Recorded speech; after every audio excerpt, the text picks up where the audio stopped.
Hello दोस्तों, मेरा नाम है प्रगति कुमारी। आपका प्रगति गीता एजुकेशन क्लासेस में स्वागत है। दोस्तों, मैं आज आपको बिजनेस इकोनॉमिक्स का चैप्टर 2 कराने वाली हूँ। चैप्टर फर्स्ट मैंने छोटी-छोटी वीडियोस में कवर करा दिया था। अब चैप्टर 2 यानी सेकंड में आपको डिमांड एनालिसिस कराने वाली हूँ। डिमांड को किस तरीके से एनालाइज किया जाता है, उससे पहले हमें ये जानना जरूरी है कि डिमांड है क्या। चलिए, डिमांड क्या है उससे पहले एक प्रैक्टिकल एग्जांपल लेते हैं। आपने देखा होगा जैसे ही अल्कोहल की शॉप खुली कोविड-19 की वजह से, जो कि बंद थी, कितनी लंबी लाइन लग गई।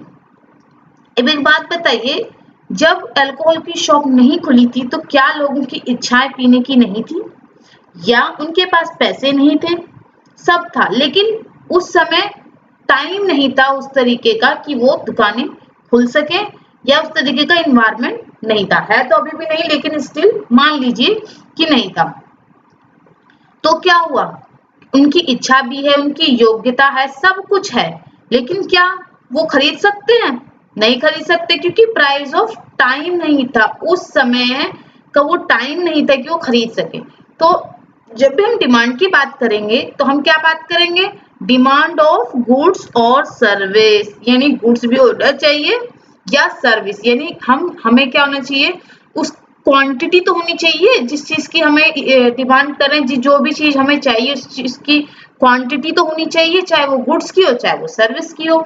इच्छा होनी चाहिए, हमें मतलब कंज्यूमर, इच्छा होनी चाहिए, विलिंग होनी चाहिए, ability to purchase and price of time. यही 4 चीजें हैं जिन्हें आपको ध्यान रखना है एक डिमांड के लिए। अगर इसमें से कोई भी एक पॉइंट मिसिंग है, समझ लीजिए वो डिमांड नहीं है।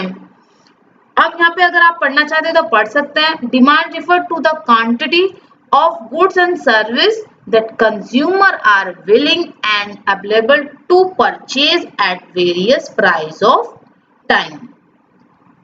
अब एक बात और बता दूं, मेरे मन में भी जब मैं तैयारी कर रही थी तो पॉइंट आया था, तो मैंने अपनी टीचर से पूछा था, मैम हमारी इच्छा नहीं है लेकिन हमने उसे परचेज कर लिया, तो क्या वो डिमांड है? तो कह रही नहीं, ऐसा डिमांड नहीं है। जब तक आपकी इच्छा ना हो उसे खरीदने की, और फिर भी अगर आपने उसे परचेज कर लिया तो वो डिमांड की डेफिनेशन में तो नहीं आती है। चलिए आगे चलते हैं। मेरी एक पॉइंट था आप लोगों के लिए तो मैंने शेयर कर दिया। Types of demand. Types of demand कितने तरीके के? यहाँ पे 2 तरीके के बता रखे हैं, मेन टाइप्स और अदर टाइप्स ऑफ डिमांड। पहला है प्राइस डिमांड, दूसरा है इनकम डिमांड और तीसरा है क्रॉस डिमांड। ठीक है, अब हम बात करते हैं प्राइस डिमांड के बारे में। प्राइस से मतलब समझ में आ रहा होगा आपको, change in price then demand also will be change. यदि किसी तरीके से प्राइस में चेंज होता है तो डिमांड में भी चेंज होगा, वाइसा वर्सा। लाइक यदि प्राइस में प्राइस इंक्रीज हो रही है तो डिमांड डिक्रीज हो जाएगा, और यदि प्राइस डिक्रीज हो रही है तो डिमांड इंक्रीज हो जाएगा। लेकिन इसके लिए जो अदर्स थिंग्स हैं वो सेम होनी चाहिए, रिमेन सेम। और ये अदर थिंग्स क्या है देखते हैं। ये अदर थिंग्स है पीआर। पीआर का मतलब होता है price of relative goods.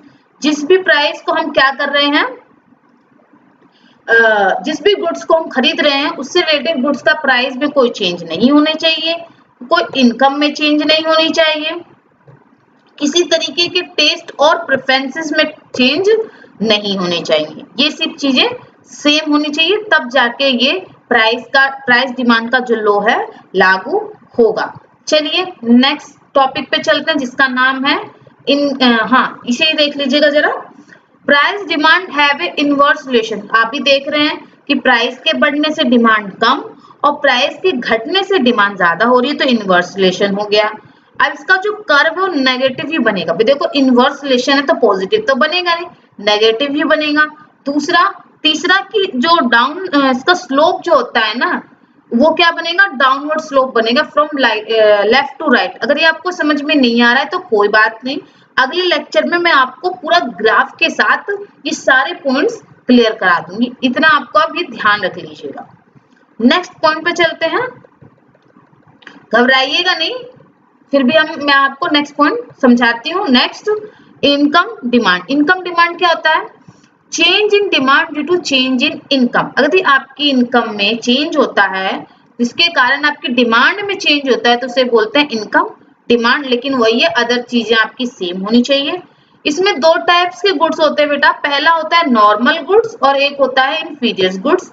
Normal goods जैसे कि हम बोल सकते हैं, माफ कीजिएगा, नॉर्मल गुड्स वो गुड्स जिनके प्राइस, अगर हमारी इनकम इंक्रीज हो गई ना तो हमारी डिमांड भी इंक्रीज हो जाएगी। जैसे कि यदि आपकी इनकम पहले 10,000 थी और अब 12,000 हो गई है, तो फिर आप क्या होगी, आपकी डिमांड क्या होगी, आपकी डिमांड बढ़ जाएगी। पर किन चीजों के लिए बढ़ेगी आपकी डिमांड, लाइक मोटर कार, मान लीजिए रेफ्रिजरेटर, टेलीविजन, जिसे आप लग्जरियस चीजों के लिए या जो बहुत ही सुपीरियर टाइप की गुड्स होते हैं उनके लिए आपकी डिमांड बढ़ जाएगी। तो सिंपल सी बात है, सेम रिलेशन दिखा रहा है तो पॉजिटिव रिलेशन होगा, ठीक है। और इसमें स्लोप भी डाउनवर्ड ना बन के अपवर्ड बनेगा, और अपवर्ड बनेगा लेकिन लेकिन लेकिन किसी भी हालत में राइट टू लेफ्ट नहीं होगा, लेफ्ट टू राइट ही कर्व जाएगा, ठीक है। नेक्स्ट पे चलते हैं।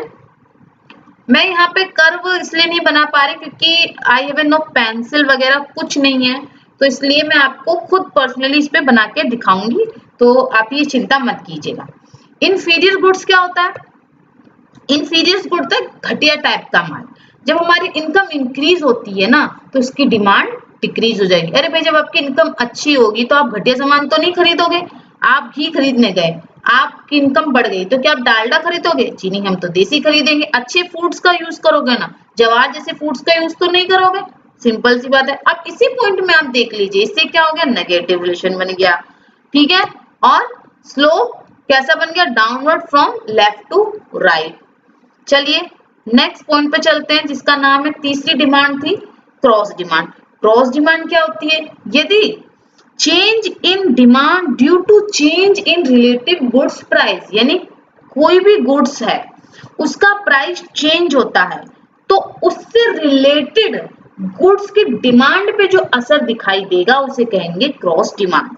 अब यहाँ क्रॉस डिमांड दो तरीके की है, पहला है कॉम्प्लीमेंट्री डिमांड और दूसरा है सब्स्टिट्यूटरी डिमांड। पहले कॉम्प्लीमेंट्री क्या होता है, कॉम्प्लीमेंट्री डिमांड का मतलब होता है डिमांड फॉर कॉम्प्लीमेंट्री गुड्स। अब ये कॉम्प्लीमेंट्री गुड्स क्या होता है, देखिए, जैसे कि यदि किसी भी गुड्स की प्राइस इंक्रीज होती है तो डिमांड क्या होता है, उससे रिलेटेड दूसरे गुड्स का डिमांड डिक्रीज हो जाता है। यहाँ पे लिखा ना कि गुड्स, किसी भी प्राइस, गुड्स की प्राइस यदि इंक्रीज होती है तो उससे रिलेटेड गुड्स का जो डिमांड है, डिमांड वो डिक्रीज हो जाता है। जैसे कि पेट्रोल और कार, यदि आपके पास कार या किसी तरीके का वेहिकल है तो आपको क्या होगा, अगर आपके पेट्रोल का दाम इंक्रीज हो गया तो आप जाओगे कार में, वगैरह भैया रहने दो, हम कार की डिमांड को कम कर दें, तो आज नहीं खरीदेंगे, अगले साल खरीदेंगे। फिलहाल अभी यही कोविड-19 की वजह से आजकल खूब चल रहा है, पेट्रोल के दाम भी बढ़ा दिए गए हैं, तो लोग अब ज्यादा कम ही पसंद करेंगे खरीदना। तो इसमें इनवर्स रिलेशन हो गया कि नहीं हो गया, एक इंक्रीज हो रहा है दूसरा डिक्रीज हो रहा है। बेशक क्या हो रहा है कि उससे रिलेटिव गुड्स का हो रहा है, लेकिन इंक्रीज और डिक्रीज हो रहा है। फिर ये भी डाउनवर्ड स्लोप बनेगा फ्रॉम लेफ्ट टू राइट। बस ध्यान रखना है कि अगर सेम डायरेक्शन है तो सेम पॉजिटिव रिलेशन, और नहीं तो नेगेटिव रिलेशन। और हाँ, डाउनवर्ड तो बनेगा ही जब इनवर्स रिलेशन है, जब सेम रिलेशन है तो अपवर्ड बनेगा, लेकिन लेफ्ट टू राइट ही बनेगा, इसे चेंज नहीं करना आपको। अब आ जाते हैं हम नेक्स्ट डिमांड, जिसका मतलब है सब्स्टिट्यूट्स डिमांड। यदि डिमांड हो सब्स्टिट्यूट्स गुड्स के लिए, ठीक है, डिमांड हो सब्स्टिट्यूट्स गुड्स के लिए, जैसे कि ये रहा हमारा सब्स्टिट्यूट्स गुड्स। क्या होता है, देखिए, यदि हम इकोनॉमिक सेंस से माने, जैसे कि अगर किसी भी गुड्स की प्राइस इंक्रीज हो रही है और उसकी डिमांड, उसकी नहीं, उससे रिलेटेड गुड्स की डिमांड क्या हो रही है, इंक्रीज हो रही है, तो उसे बोलेंगे हम सब्स्टिट्यूट्स गुड्स। देखिए, अगर किसी चीज की, यहाँ लिखा हुआ है किसी गुड्स की प्राइस क्या हो रही है, इंक्रीज हो रही है, तो उससे रिलेटेड गुड्स की डिमांड क्या होगी, इंक्रीज होगी। और सेम आप देख रहे हैं, फिर पॉजिटिव रिलेशन बन गया। पहले देख लेते हैं, देखो, टी और कॉफी इज द बहुत ही फेवरेट इकोनॉमिक्स ऑथर से लेके पूरी बुक का सबसे फेवरेट टॉपिक रहा, एग्जाम्पल रहा है टी एंड कॉफी। यदि टी की प्राइस में इंक्रीजमेंट होता है तो आप टी को ना खरीद के कॉफी को खरीदेंगे। तो पॉजिटिव रिलेशन अपवर्ड, यहाँ भी आप देख लीजिए फ्रॉम लेफ्ट टू राइट। ये तो मेरे ख्याल से याद ही हो गया होगा आपको। बस ग्राफ की आप बिल्कुल चिंता मत कीजिए, मस्त वाला ग्राफ बन के दिखाऊंगी आपको बना के। चलिए अब अदर्स टाइप में आ जाते हैं। आपने ये टाइप्स पढ़े होंगे मेरे ख्याल से। चलिए देखते हैं जॉइंट डिमांड। ये जॉइंट डिमांड क्या होता है? देखिए ये तो जो लिखा है वो तो लिखा ही है। मैं आपको एक बात बता देती हूँ एग्जाम्पल की। मान लीजिए आपके पास ब्रेड है, सूखे ब्रेड खाएंगे आप? बिल्कुल नहीं खाएंगे। ब्रेड के साथ बटर तो खाएंगे ना, या जो भी हो, एक सिनेमा बना रहे हैं bread butter, TV antenna, TV को लाके रख दूं आपके घर में तो क्या केबल के बिना चलाएंगे? नहीं ना। तो टीवी के साथ एंटीना आना तो क्या है, एक जॉइंट हो गया ना, जॉइंट डिमांड हो गया ना, ब्रेड के साथ बटर। यानी एक, अगर हम एक की डिमांड को कर रहे हैं तो दूसरा ऑटोमेटिक हमें चाहिए ही चाहिए, ठीक है, इसलिए यहाँ पे लिखा है। आओ हम इसे पढ़ लेते हैं। When two or more things are required, जब दो या दो से अधिक चीज रिक्वायर होती है, किस लिए? To fulfill of particular want, then such is called joint demand। यानी हम एक चीज, खाली ब्रेड से हमारी सेटिस्फेक्शन नहीं होगी, हमारी इच्छा पूर्ति नहीं होगी, हमें इसके साथ ब्रेड भी चाहिए। यानी दो या दो से अधिक चीज मिलके हाँ जब हमारी इच्छाओं को पूरा करती हैं तो उसे क्या कहते हैं? Joint demand. अब नेक्स्ट आता है कंपोजिट डिमांड। कंपोजिट डिमांड किसे कहते हैं? इसे रिवल डिमांड भी कहते हैं। इसका मतलब है, देखो इसका फिर से एग्जांपल बता देती हूँ। कोई भी एक प्रोडक्ट जिसका मल्टीपल यूज है, लाइक इलेक्ट्रिसिटी है, ठीक है बेटा। अब इलेक्ट्रिसिटी है, अब इलेक्ट्रिसिटी से आप क्या क्या कर सकते हैं? इलेक्ट्रिसिटी से आप पंखा भी चला सकते हैं, लैपटॉप भी चला सकते हैं, जैसे फिलहाल मैं चला रही हूँ, और भी भाई काम कर सकते हैं, एसी चला लो, गीजर चला लो, बहुत सी चीजें हैं। तो आप इलेक्ट्रिसिटी से बहुत से काम कर सकते हैं। यानी एक ही चीज से आप बहुत से जब काम कर सकते हैं, बहुत से अपनी वांट्स को सेटिस्फाई कर सकते हैं, तो उसे क्या बोलते हैं? Composite demand. अब मिल्क से आप कुछ भी कर सकते हैं, दूध से आप चाय बना लो, खीर बना लो, वगैरह वगैरह, ठीक है ना। देखते हैं which type of goods use fulfill two or more demand is called composite demand। जब एक ही टाइप का गुड्स होते हैं लेकिन वो आपकी बहुत सारी डिमांड्स को कंप्लीट करते हैं तो उसे क्या बोलते हैं? Composite demand. इसे रिवल डिमांड भी कहते हैं। चलिए नेक्स्ट और लास्ट टॉपिक इस लेक्चर का, द्रविड डिमांड। ये कैसा डिमांड है भाई? देखिए ऐसा डिमांड जैसे कि अगर आप बिल्डिंग को कंस्ट्रक्ट कर रहे हैं, बना रहे हैं, ठीक है ना, तो उस समय बिल्डिंग को बनाने के लिए जो ऑटोमेटिक हमें चीजें चाहिए होती है, माफ कीजिएगा, जैसे कि अगर बिल्डिंग को बना रहे हैं तो हमें सीमेंट की डिमांड ऑटोमेटिक चाहिए। क्या हम बिना सीमेंट के या किसी भी चीज से बना रहे हैं तो घर में उस चीज की चीज चाहिए ना, हमें ईंट की जरूरत है, या कोई घास फूस का घर बना रहा है तो उसकी जरूरत है, या लोहे की जरूरत है। तो हमें इंडिविजुअली सीमेंट और ईंट की जरूरत नहीं है। हम ईंट और सीमेंट लेके क्या कर लेंगे, रख के क्या कर लेंगे?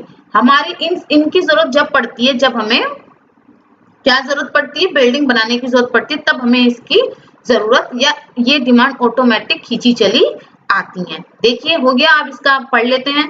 Whenever the demand for a goods and service related with the demand for other goods and service, यानी हमें डिमांड किसकी चाहिए होती है? जिस भी गुड्स की डिमांड करनी हो उससे रिलेटेड अपने आप ही दूसरे गुड्स और सर्विस की डिमांड करनी पड़ती है, तो उसे क्या कहेंगे? द्रविड डिमांड। सिंपल सी बात है, डिमांड का मतलब बता दिया, डिमांड्स के टाइप बता दिए, मेन और अदर टाइप्स बता दिए, ठीक है। जैसे कि मेन टाइप बताया आपको प्राइस, इनकम और क्रॉस, और अदर बताया आपको जॉइंट डिमांड, कंपोजिट डिमांड और द्रविड डिमांड। दोस्तों इसमें यहीं तक। इस वीडियो को देखने के लिए बहुत बहुत धन्यवाद। मैं आपको सिर्फ इतना ही कहूंगी कि प्लीज मेरी वीडियो को शेयर कीजिए, सब्सक्राइब कीजिए और लाइक कीजिए। अगर वीडियो पसंद लगी तो लाइक भी कीजिए और कमेंट भी कीजिए भाई, अगर आपको अच्छा लगा तो प्लीज कमेंट कीजिए। और जो भी लोग कमेंट करते हैं, thank you so much, appreciate me and thank you so much and keep watching. Thank you. जय हिंद, जय भारत।